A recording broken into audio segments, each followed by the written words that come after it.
안녕하세요. 저는 사연을 들으며 일상의 즐거움을 찾는 50대 여성이에요.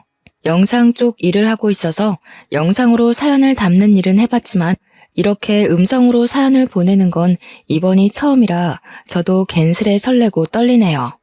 저는 제 아버지가 겪은 일이 어쩔 수 없던 일이었다고 생각하고 마음속 깊이 묻어두며 살아왔는데요. 사실 그렇게 묻어둘 일이 아니라고 생각이 들더라고요. 저희 아버지 참 멋있고 다정한 분이었는데 여러분들께도 소개하고 싶어요. 여러분들도 혹시 마음속 깊이 꺼내놓지 못하는 이야기가 있으신가요? 저는 요즘 주변 사람들에게도 이렇게 사연을 통해서도 이야기를 하며 슬픔을 나누고 기쁨을 배가 되게 하는 삶을 살아가려 노력하는 중이에요. 여러분들도 혹여 마음으로만 울고 있는 이야기가 있다면 속 시원하게 꺼내놓고 훌훌 털어버릴 수 있으시면 좋겠어요. 마음으로 응원할게요. 이제부터 제가 겪었던 이야기를 시작해볼게요. 긴 이야기지만 재미있게 들어주시면 감사하겠습니다. 제 어머니와 아버지 두 분은 모두 무명배우 생활을 꽤 오랜 기간 해오셨어요. 두 분께서는 연극 무대에 주로 오르셨고 텔레비전 프로그램에는 단역으로 짧게 나오는 경우가 많았어요. 아버지께서는 대학에서 전공도 연극 영화를 하셨는데 어머니께서는 고등학교 졸업 이후에 바로 연극 무대에서 배우로 일을 시작하게 되셨다고 해요. 같은 분야의 일을 하셨던 두 분은 고되고 힘든 연기 생활과 연극 무대라는 공통점을 배경으로 애정을 키우셨더라고요. 아버지는 연기와 연극에 대해 대학에서 전공까지 하며 배웠다고 해서 극단에서 아버지에 대한 대우가 남달랐다고 해요.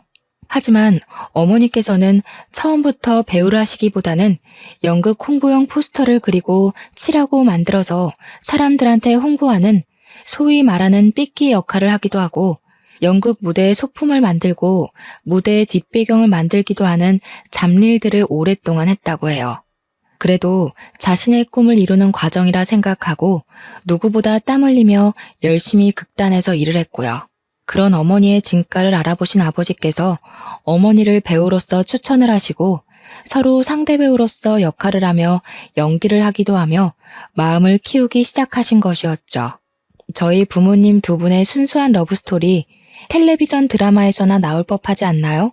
저의 어린 시절부터 어머니 아버지 두 분은 모두 연극, 드라마, 영화 분야에 다양하게 관심이 많으셨기에 저도 자연스레 그쪽 분야에 대한 관심이 끊이질 않았어요. 한마디로 연기에 일찍 눈을 뜨게 되었던 거죠. 하지만 제 관심과 열정에 부모님은 걱정을 하시더군요. 이 분야가 쉬운 분야가 아니라는 것을 몸소 겪으셨던 분들이셨고 사실 저도 부모님을 통해 보고 들어온 얘기들이 많아서 쉽지 않은 길이라는 것을 알고 있었어요. 그리고 저희 집 형편을 생각해봐도 그러했죠. 연예계는 한두 명의 소수나 스타만이 반짝 뜨고 그 외에 대다수 사람들은 먹고 살기도 참 팍팍하게 힘들다는 것을 직접 옆에서 보며 자라왔기 때문이에요. 은하야, 그래도 연기가 하고 싶어? 진짜 힘들걸?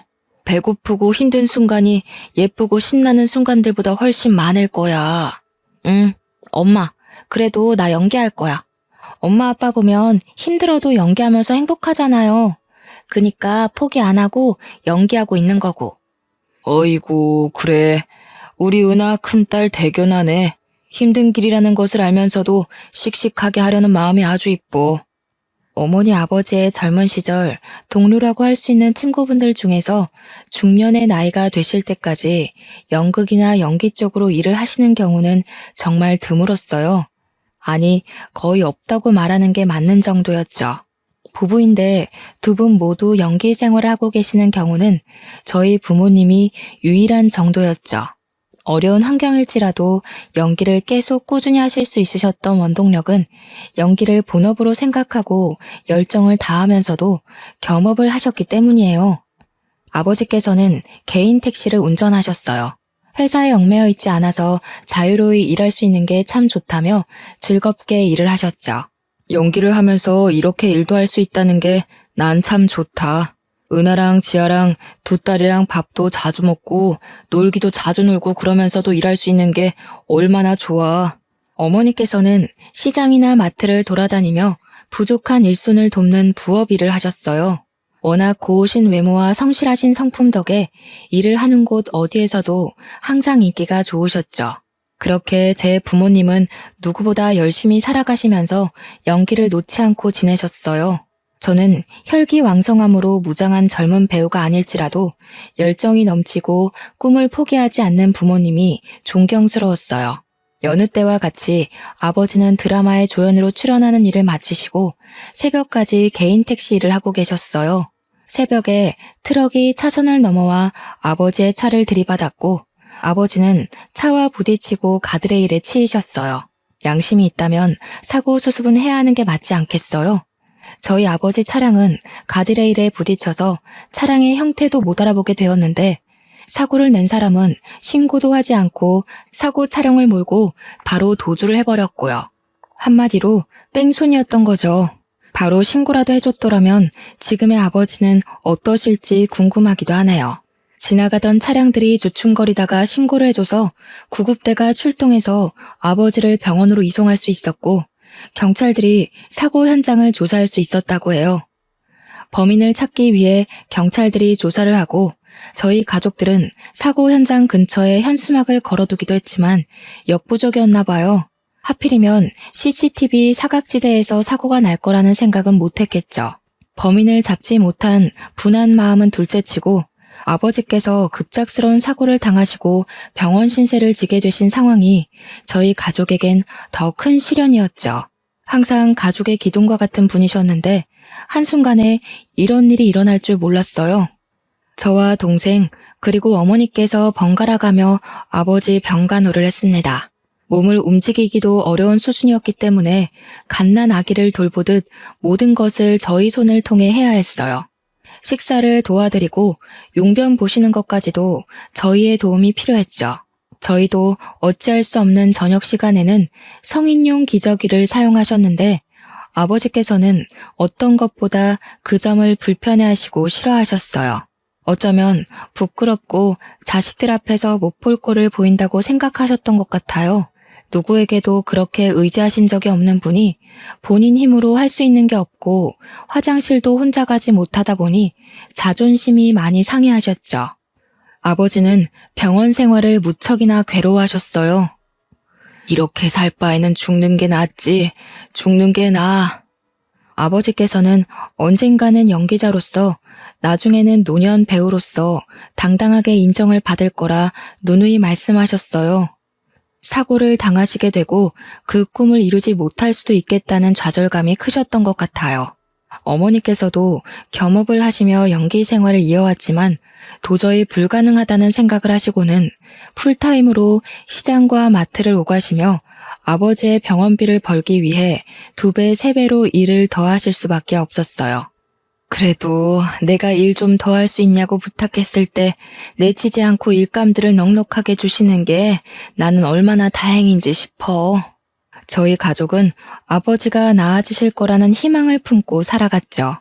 고등학생이었던 저와 동생도 아르바이트를 하며 생활비와 병원비에 보탬을 드리려고 노력을 했고요. 하지만 차가운 현실은 저희의 희망과는 달랐어요. 새벽 5시를 넘겼던 시간으로 기억해요. 아버지가 계신 병원으로부터 전화가 왔어요. 요즘엔 보기 드문 집 전화로 전화가 걸려왔어요. 집안 전체를 울리는 새벽을 뒤흔드는 전화 벨소리였어요. 저에게는 아직도 새벽에 걸려오는 전화 벨소리는 악몽과 같아요. 김인철님 댁 되시죠? 전해드릴 소식이 있어서요. 병원에 빠르게 내원해 주셔야 할 것 같습니다. 무슨 일이죠? 김인철님께서 사망하셨습니다. 아버지께서는 그렇게도 싫어하시던 병원 생활을 하시다가 집에 한 번도 돌아오지 못하신 채 급성 폐혈증으로 돌아가시게 되었어요. 아무도 예상하지 못했던 일이었죠. 저와 제 동생은 다음날 학교에 가기 위해 집에서 잠을 자고 있었고 어머니께서는 새벽 시장에서 일을 하고 계셨어요. 저희 가족 그 누구도 아버지의 임종을 지키지 못했어요. 지금 돌이켜 생각해봐도 정말 눈물이 앞을 가려요. 그 기억은 제 평생 없어지지 않을 아픈 기억이에요. 저희 가족의 지친 몸과 마음은 오직 아버지의 회복만을 바라고 달려왔는데 이렇게 허망하게 돌아가실 줄 몰랐어요. 저와 동생은 정말 아이처럼 그렇게 엉엉 울었어요. 돌아가신 아버지께서 얼마나 억울하실지, 저희를 남기고 가시는 마음이 얼마나 무거우실지 상상만 해도 마음이 아렸어요. 어머니께서는 현실로 받아들이지 못하셨죠. 펑펑 울어대는 저희와는 다르게 어머니는 눈물 한 방울도 흘리지 않으셨어요. 그저 넋이 나간 표정으로 장례를 치렀어요. 장례를 치르고 난 후 저희 가족은 이전과는 다른 삶을 살아갈 수밖에 없었어요. 마음과 정신적인 지주였던 아버지의 부재가 생각보다 가족들에겐 큰 영향이 있었던 거죠. 가난했지만 웃음이 끊이지 않았던 집의 분위기는 180도 변했어요. 하루하루 막막하게 느껴지는 그 무게감을 우리 가족 모두가 감당했어야 했기 때문이죠. 은하야, 어떻게 하니? 우리 어떻게 살아갈 수 있겠니? 막막하구나. 너희 아버지 없는 우리가 뭘 할 수 있겠니? 내가 더 잘할게, 엄마. 내가 다 먹여 살리고 돈도 많이 벌게. 걱정하지 마. 가족 모두가 이를 악물고 살아가게 된 계기가 되었어요. 저와 제 동생 아르바이트를 하면서도 누구보다 성실하게 학교 생활을 하며 대학 진학을 꿈꿨어요. 그렇게 저는 아버지의 못다 이룬 꿈을 이루고자 연극영화과로 대학 진학을 했죠. 4년 내내 연기도 해보고 연출도 해봤지만 생각보다 연기보다 연출이 저에게는 더 맞았어요. 그래서 오직 연기만 하겠다고 마음을 먹었다가 진로의 방향을 틀었죠. 저는 대학에서 배운 연극과 영화, 연출이 전부인 양 꿈에 부풀어 취직시장에 뛰어들었어요. 와, 정말 생각보다 어렵더라고요. 제 전공을 살려 취업을 하는 것이요. 그렇게 고민 많은 20대 중반을 넘기고 취업 준비 기간이 너무 길어지면 안 될 것 같아서 그냥 저를 불러주는 적당한 기업에서 일을 시작하는 게 낫겠다 싶었어요. 그렇게 일을 시작하게 되었죠. 첫 출근에서부터 제 꿈은 산산조각이 났었죠. 학교에서 배웠던 연출과는 생판 다른 노동이더라고요. 저는 영상회사에서 이렇게 다양한 일들을 하고 있는 줄 몰랐어요. 조연출 일부터 시작을 했는데 갖은 보조원 역할은 다 했어요. 무슨 커피 심부름은 매일같이 줄기차게 있는지 몸에 익다 보니 커피 심부름은 별것도 아닌 게 되더라고요. 그리고 엑셀 작업은 또 뭐 이렇게 많은지 컴퓨터로 처리해야 하는 일들이 이렇게 많을 수가 있나 싶었어요. 식사 영수증 관리에서부터 때로는 일손이 부족하다며 충무과에서 해야 하는 세금 관련 업무까지도 제가 하게 되었어요. 제가 원하던 일은 이런 게 아니었죠. 적어도 연출 전공을 살려서 아버지의 꿈을 뒤이어 이루겠다는 제 생각은 변함이 없었거든요.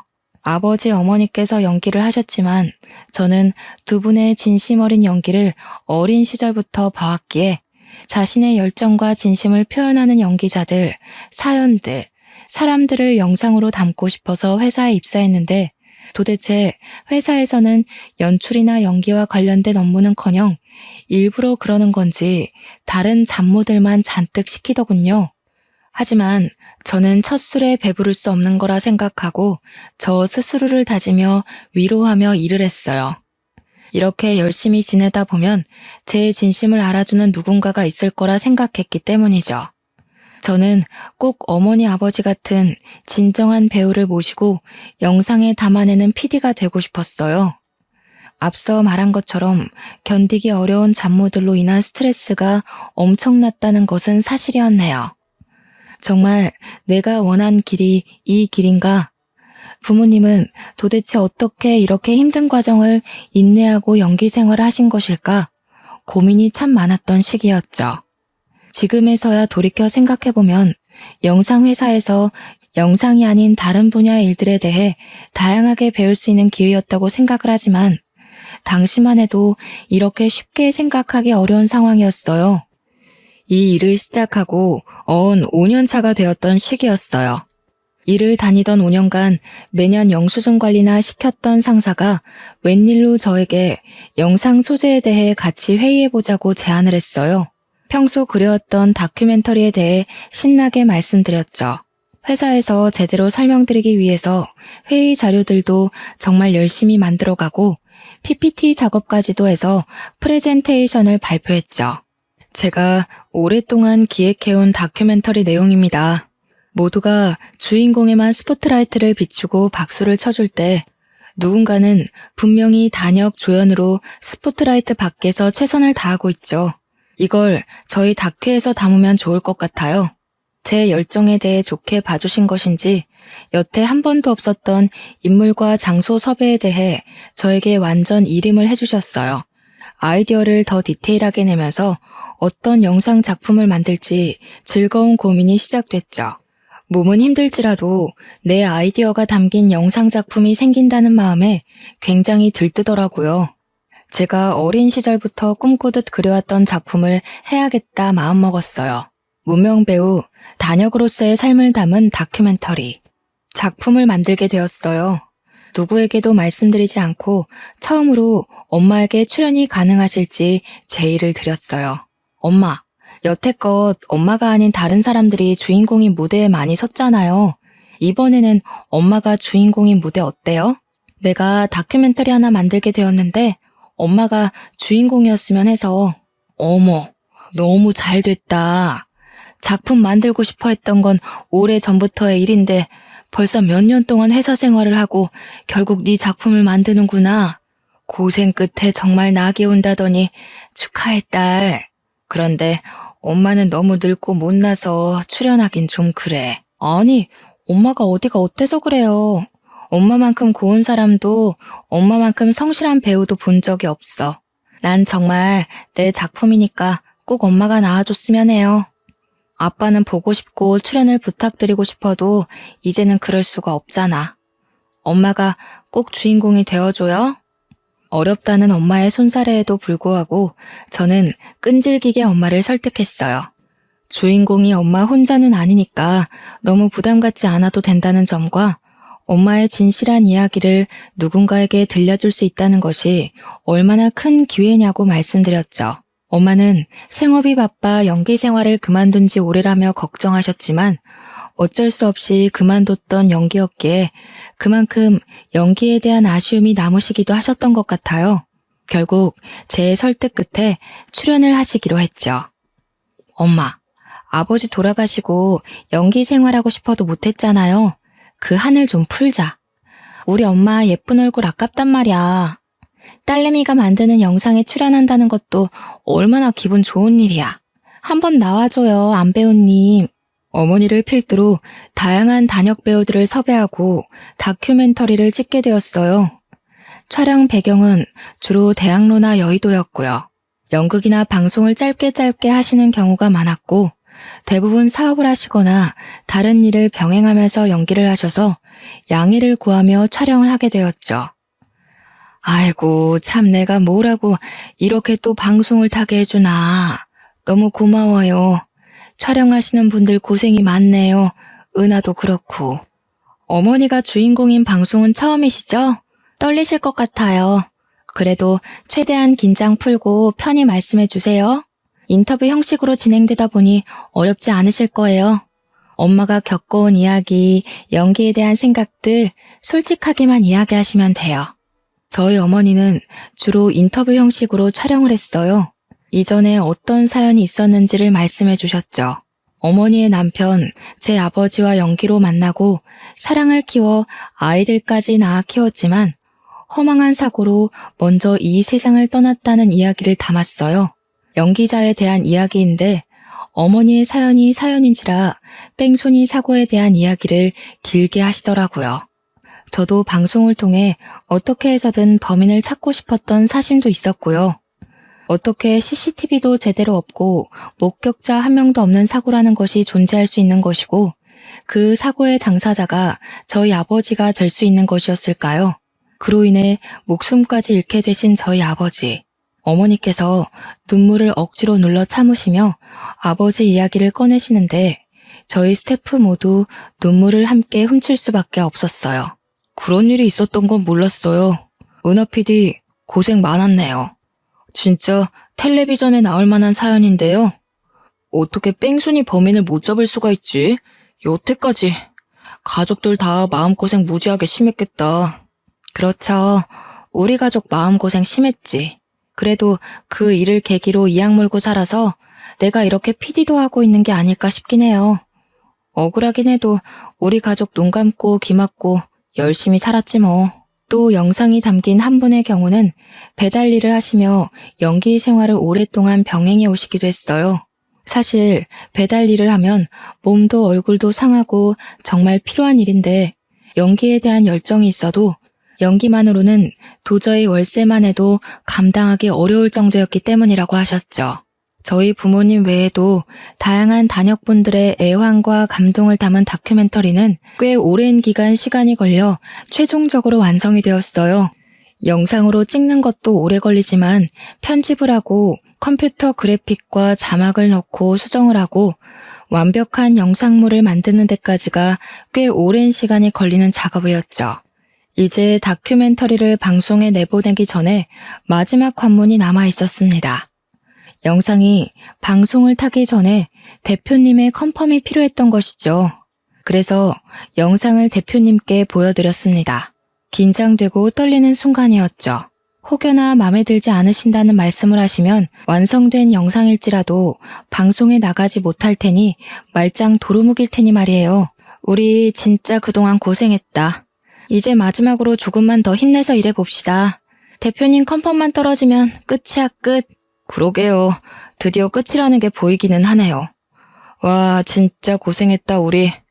컨펌 잘 되면 좋겠어요, 진짜로. 대표님과 저, 그리고 대표 스태프 몇 명이 함께 영상을 시청하며 최종 컨펌을 하는 시간이었습니다. 저는 입이 바싹바싹 마르더군요. 그렇게 긴장이 되던 것은 일을 하면서는 처음 있던 일이었죠. 갑자기 당황스러운 일이 벌어졌어요. 영상을 잘 보고 계시던 대표님이 오열을 하시는 상황이 생긴 거죠. 처음에는 당황한 표정을 감추지 못하셨는데 이내 눈물을 터뜨리시더라고요. 이게 무슨 상황인가 싶었죠. 저는 놀라서 입을 다물지 못했지만 대표님께 휴지를 내어드리며 조용히 괜찮으시냐고 영상에 문제가 많다고 생각이 드시냐고 여쭤보았어요. 대표님, 괜찮으세요? 무슨 일이신지 여쭤봐도 괜찮으실까요? 제 영상 감동적일 수는 있지만 대표님께서 오열하시면서까지 그렇게 울만한 이야기는 아니었는데요. 아, 미안해요, 은하씨.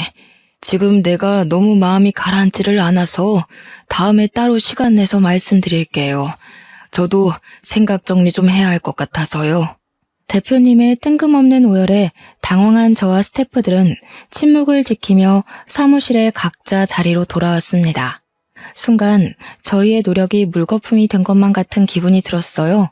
감동적인 포인트가 있다고 해도 그렇게 오열할 만큼의 슬픈 이야기는 분명히 아니었는데 대표님이 왜 저렇게 우시는 거지? 우리가 뭔가 잘못했나? 대표님이 무슨 큰일을 당하셨나? 우리 영상에는 누가 없어야 하는 건가 싶었어요. 입사 후에 한 번도 누구 앞에서 눈물을 보이신 적이 없으셨던 분인지라 저희 모두 크게 놀랐습니다. 대표님도 눈물이라는 게 있는 사람이구나 싶으면서도 무슨 큰일이라도 난 건가 싶더라고요. 다큐에는 여러 단역분들이 나오셔서 각자의 사연을 이야기하고 촬영을 다니는 모습을 찍었고 어머니 사연의 경우 인터뷰 형식으로 아버지 뺑소니 사고를 언급하신 내용이 담겼어요. 어느 포인트에서 대표님이 오열하신 건지 아무리 생각해봐도 잘 모르겠더군요. 저희 스태프들끼리 별별 소문이 돌기 시작했어요. 대표님의 엄마가 영상에 우연히 나오셨다. 아니다. 대표님 아버지가 나오신 게 틀림없다. 아니, 자기 무명 시절이 생각나서 그런 거다 등등 다양한 이야기들이 오가더군요. 아니, 나 진짜 우리 대표님이 저렇게 오열하는 거 난생 처음 봤다니까? 그렇게 울만한 내용도 아니었는데 말이지. 뭔가 이상해. 수상해. 뭔가 있다니까 이거. 그런가요? 저희가 뭔가 특이하거나 이상한 내용을 담은 건 아닌데 반응이 의외이긴 했어요. 저는 다른 것보다 제 입봉작인데 방송도 못하고 묻힐까봐 제일 걱정스럽다니까요. 아, 걱정해요, 걱정. 며칠이 지난 후 대표님이 저를 개인적으로 부르셨어요. 다큐멘터리의 총 책임자이기 때문에 저를 부르셨겠거니 가벼운 마음으로 사장님을 뵈러 갔죠. 하지만 대표님 방에서 나올 때 제가 어떤 마음과 어떤 표정으로 나오게 될지는 전혀 예상하지 못했죠. 은하 PD, 어서 와요. 영상 찍느라 고생 많았죠? 편집도 무지하게 길었을 텐데 피곤은 좀 풀렸어요? 이럴 때 좀 쉬어야 다음 작품 쉽게 시작하지. 아, 네, 감사합니다. 피곤하긴 하네요. 영상 일, 연출 일이 쉽지 않다는 거 알고 시작했는데도 역시 힘들긴 하네요. 체력이 너무 딸려서 죽겠어요, 매일매일. 커피를 달고 삽니다.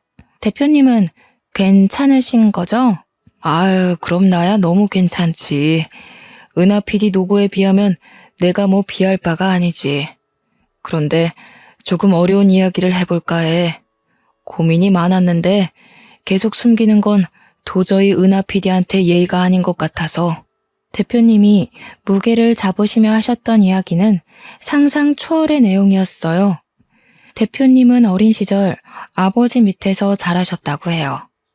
한부모 가정에서 자라셨던 거죠. 어려운 환경 속에서 자라셨다며 한참을 뜸을 들이며 말씀하시더군요. 은하 PD, 이런 이야기를 전하게 될 줄은 몰랐는데 정말 미안해. 놀라지 않았으면 좋겠는데 놀랄 수밖에 없는 이야기야. 아, 괜찮아요, 대표님. 어서 말씀해 주세요. 대표님께서는 다시 어린 시절 이야기를 이어가셨어요. 아버지와 함께 지내왔는데 아버지께서 야채 트럭을 운영하셨다고 하시는 거예요. 아, 그렇구나 듣는데 이런 이야기를 왜 나한테 하는 거지? 의문스럽게 느껴졌어요. 그렇지만 제가 다니고 있는 회사의 대표님께서 하시는 말씀이니 제가 이렇다 저렇다 말하지 못하고 묵묵히 듣기만 했어요. 야채 트럭. 그런데 그 야채 트럭을 몰고 새벽에 운전하던 중에 아버지께서 사고를 내신 적이 있다고 하시더군요. 조수석에는 아들인 본인을 옆에 태우신 채로요. 사고가 워낙 크게 나서 기억이 나신다며 설명을 하셨어요. 그 새벽에 우리 아버지 야채 트럭이 승용차를 박았어. 아버지께서 새벽에 졸음운전을 하신 탓이었지. 중앙선을 살짝 넘어간다 싶었는데 기어코 옆 차선에서 오던 차를 친 거야. 그 차는 택시였고 동승자는 없이 기사님 한 분만 타 계셨어. 그리고 그 택시는 가드레일을 강하게 박았고 택시는 형태를 알아보기 힘들게 찌그러졌어. 네? 무슨 말씀이세요? 나는 조수석에서 선잠을 자고 있었고 부딪히는 소리와 충격에 놀라서 깨버렸지. 아버지께서는 운전대를 잡고 있는 손을 벌벌 떨고 고개를 들지 못하고 계셨어. 나는 아빠를 계속 불렀고 무서워서 울어버렸어.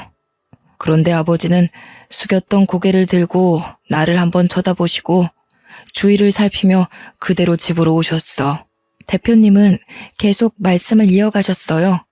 다큐멘터리에서 언급된 사고 현장은 아버지께서 자주 다니던 길이라 CCTV가 없었다는 것을 확실히 알고 계셨다고 해요. 하지만 아버지와 대표님이 보지 못한 목격자가 있을 수도 있을 거라는 생각은 있었고 언제든 아버지와 대표님께서 잡혀갈 수 있다는 죄책감이 있었다고 흐느끼셨어요. 하지만 아버지 없이는 살 수 없는 어린 대표님을 두고 감옥에 들어가실 수 없으셨는지 그렇게 뺑소니로 현장을 떠나셨던 거라고 하셨어요. 이런 이야기가 은하 씨 마음을 위로할 수 없다는 거 잘 알아. 그 사고 꽤 컸고 기사님도 많이 다치셨을 거라 생각하긴 했었어. 정말 미안해. 너무 미안해. 이 빚을 어떻게 갚아야 할지 모르겠어. 마음속으로만 지녀왔던 괴로움과 죄책감이었는데 이제 명확해졌어. 잊힐 수 있을 거라 생각했는데 아니었고. 제가 만든 다큐멘터리를 통해 보니 제 어머니의 남편분, 즉 제 아버지의 사고에 대한 인터뷰가 대표님의 두 눈으로 봤던 어린 시절의 사고 현장에 대한 기억과 일치한 것을 보고 오열을 하셨다고 했어요. 설마 아니겠지 하며 외면해왔던 과오를 이렇게 마주하게 될 줄은 꿈에도 모르셨던 것이었죠. 저도 당황스럽기는 매한가지였습니다. 대표님은 아버지의 상황에 대해 아시는 것이 없으셨겠지만 제 아버지는 이미 이 세상을 떠난 지 오랜 세월이 흘렀기 때문이죠. 그 세월 동안 저희 가족이 받았던 상처와 눈물은 어떻게 보상이 될지 머리가 새하얘졌습니다. 그렇게 오랫동안 찾아 헤매왔던 뺑소니 사고의 목격자가 여기 이렇게 제 눈앞에 버젓이 있다니요. 그런데 그 목격자가 뺑소니범의 아들이었고 사고에 대해서는 몇십 년간 침묵으로 일관해왔다니요. 대표님이라고 하지만 참을 수 없는 화와 눈물이 뒤섞여 나왔습니다. 억울하고 화가 나서 미칠 것만 같았어요. 성실하고 다정했던 우리 아빠의 삶, 생명은 누가 어떻게 보상해주겠어요. 주변에서도 다들 사고당한 사람만 불쌍하다며 그렇게도 수군거렸는데 말이죠. 나라도 어렸어도 바로 신고를 했어야 하는데 정말 후회해. 정말 미안해. 끔찍하게 사죄해요, 은하씨. 대표님은 너무 미안해서 어찌할 바를 모르겠다며 제 두 손을 꼭 잡고 눈물을 주룩주룩 흘리셨어요. 아버지께서는 현재 나이가 노쇠하셔서 요양병원에 치매 환자로 입원해 계신다고 했어요.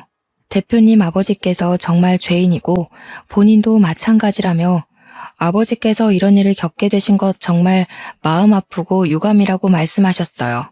당시에 어렸다고 해도 알 거는 다 알았는데 아빠와 아들 둘이서 살았던 어려운 형편에 아버지마저도 감옥에 가시면 대표님이 굶어 죽게 생겼다 보니 어느 하나 양심적으로 대처한 일이 없었다며 정말 미안하다고 말씀하셨어요. 아버지였어도 내 아버지였어도 신고를 했어야 마땅한 일이었지.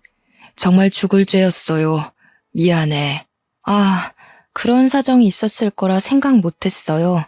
게다가 목격자가 이렇게 있을 거라는 것도 상상 못했어요. 정말 엄청 찾아다녔는데 현수막도 붙이고 포스터도 돌렸는데 없더라고요, 목격자가. 그래서 그냥 반쯤 포기하고 기억에 묻어두고 살았어요. 이렇게 마주하게 될 거라고는 정말 몰랐네요. 어안이 벙벙해서 눈물을 흘리지도 못하는 저를 두고 대표님은 이야기를 이어가셨어요. 아버지를 만나게 해주고 싶다고 하시더군요. 저는 어떻게 반응을 하는 게 좋을지 감이 안 잡혔어요. 좋다고 만나게 해달라고 해야 할지, 아니 괜찮다고 끝까지 죽을 때까지 제 기억 속에 묻어두겠다고 해야 할지요.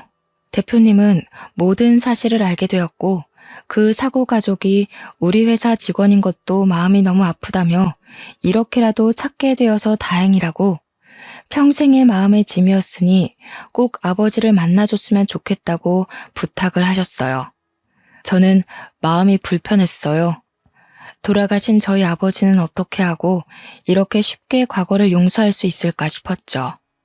하지만 상대는 회사의 대표님, 형편이 어려운 저는 대표님의 말씀에 네네 하며 오케이를 하고 말았네요. 약속한 시간은 금방도 찾아왔습니다. 몇 주 뒤에 잡아둔 면회 날짜가 이렇게 빨리 찾아올지 몰랐어요.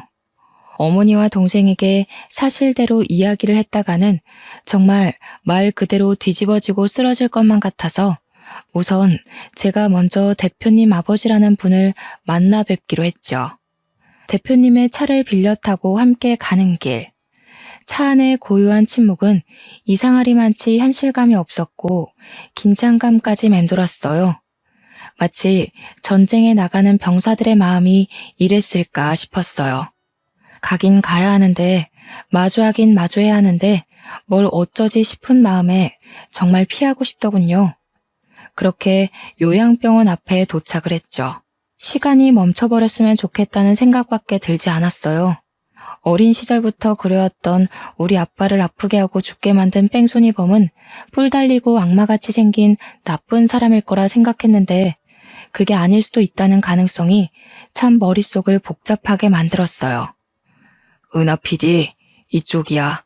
내가 앞장설게요. 아, 네. 요양병원이 익숙한 듯 앞장서시는 대표님의 등 뒤를 따라 저는 저벅저벅 걸어갔어요. 참 무거운 발걸음 오랜만이었네요. 어떤 이야기부터 시작해야 할지 원래 가해자를 찾게 되면 멱살잡이를 하겠다 마음먹고 살아왔는데 이렇게 만나게 될 줄은 몰랐죠. 멱살잡이는 어려울 것 같은데 그러면 어떻게 하지? 내 화와 분노와 억울함을 어떻게 표현을 해야 하지? 고민을 하며 병실로 걸어 들어갔어요. 아버지, 저의 기억 속에 가장 아픈 이야기를 해야 할 것 같아요. 이제는 분명히 마무리해야 할 것 같아서요. 이렇게 이야기를 하시며 대표님은 먼저 무릎을 꿇고 이야기를 시작하셨어요. 노쇠한 노인분이 침대에서 내려와 대표님과 함께 나란히 무릎을 꿇고 눈물을 흘리셨어요. 저는 제 사연을 이야기할 수밖에 없었죠. 어떻게 살아왔고 어떤 아빠였는지, 갑자기 우리 곁을 떠나시게 되었는데 뺑소니 사고였고 목격자도 CCTV도 없어서 할 수 있는 일이 없었다는 것. 경찰 조사도 금세 끝나버리고 억울한 마음이 풀리기도 전에 당장 입에 풀칠하기도 바빠 일을 시작할 수밖에 없었다는 것을 이야기했어요. 어쨌든 저쨌든 우리가 어떤 이야기를 하고 슬퍼해도 저희 아버지는 이미 이 세상에 계시지 않아요. 우리 아빠 살려내요. 미안합니다. 죄송합니다. 입이 1000개 만개여도 부족해요. 경찰서 앞을 몇 번을 찾아갔는지 모르겠어요. 이 노인네가 갈 때가 다 돼서야 이렇게 마음을 전하네요. 부족한 인간이라 미안해요. 내가 그때 제대로 죗값을 치렀어야 하는 건데 정말 미안해요, 아가씨. 치매가 있다고 하셨는데 제가 전했던 이야기를 들으시고는 옛 기억이 떠오르셨는지 함께 눈물을 흘리시며 진심으로 참회를 하시더군요. 그때로 돌아갈 수는 없다는 것을 알지만 다시 돌아간다면 꼭 당신께서 감옥에 갔을 것이라며, 그렇게 바로 경찰에 신고를 했더라면 아버지께서 덜 억울하셔서 돌아가시지는 않으셨을 수도 있을 거라는 이야기를 하셨어요. 말씀이라도 그렇게 따뜻하게 해주시는 게 감사하더군요. 평생을 증오하던 아빠를 죽인 범죄자란 사실이 믿기지 않게 그 진심이 담긴 한두 마디의 말이 사람 마음을 이렇게 어루만질 수도 있구나 싶었죠. 정말 내가 저승에 가서라도 죗값은 달게 받을 거야. 내가 그대들 가족들에게 몹쓸 짓을 했지. 내 새끼만 귀한 줄 알고 살면 뭐하나. 짐승만도 못한 거지. 전벌받고 이렇게 병원에 갇혀 송장처럼 죽은 것처럼 있는 거지. 아이처럼 엉엉 눈물을 흘리시는 모습에 마음이 울리더군요.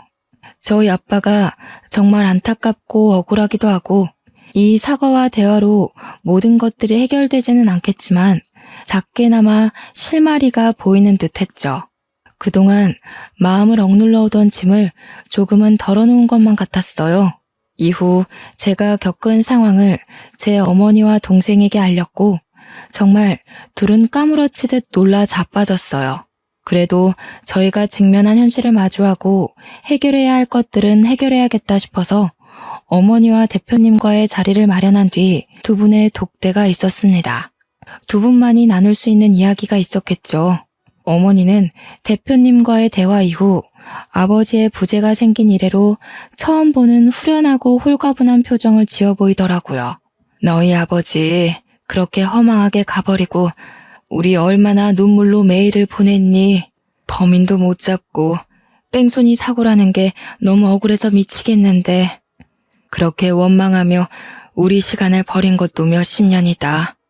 얘들아, 너희 대표라는 사람, 대표님 아버지가 눈물로 싹싹 빌며 미안하다고 그렇게 우는데 나도 같이 울어버렸다. 어쩌겠니? 산 사람은 살아야지. 저도 그런 어머니를 보는 마음이 좋았고요. 어머니는 제가 생각했던 것보다도 훨씬 강한 여성이었더군요.